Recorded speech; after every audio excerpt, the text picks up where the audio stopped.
Well, if you want to talk about origin story, I can talk about one of my very first revelations of perspective. So back in the kind of the mid 90s, the internet wasn't a big thing, right? Computers weren't a big thing. People didn't have computers in their home. And I grew up in a small rural community, and there was in Canada there was a government program to bring internet to small communities, because they knew that if they didn't encourage it, the big cities would get it, and the little cities would not.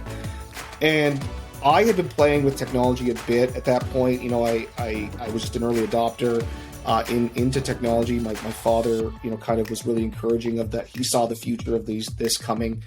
And so I was actually hired as a student when I was a teenager to train people on computers, but specifically teach children, younger kids, and senior citizens, because that middle age group, they knew that schools would eventually adopt it. But for younger children and for seniors, it was going to be more difficult.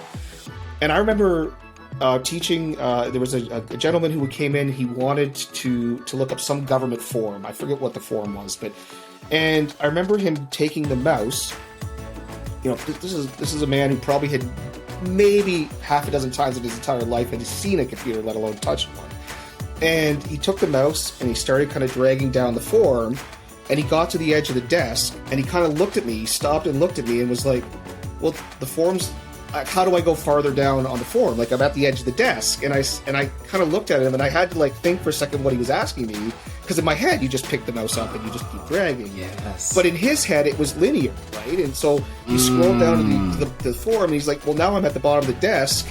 I can't go any farther, right?" And it was the physical world and the virtual world for him were directly connected, which of course, nowadays seems like a silly thing to think. We know that they're not connected, and you can move your mouse around and do different things. But that was really, I don't know how old I would have been there, 15, maybe something like that.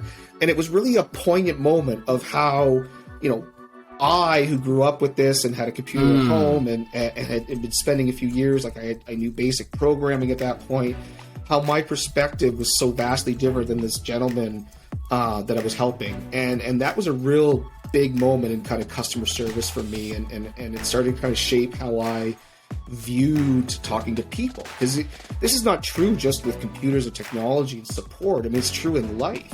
You said that the word sonder, as you said, right? Everyone's life experiences are different. You can't assume that you know a word. You can't assume that you know a tradition.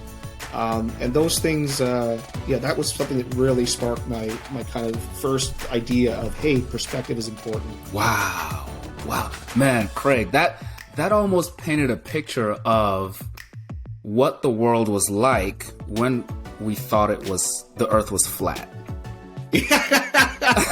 Right? Yeah. And there's illustrations, you get to the edge, the ocean, and it falls off a cliff. Okay, so what's on the? I don't know what's at the bottom. I don't want to find out what's at the bottom of that cliff. That is amazing.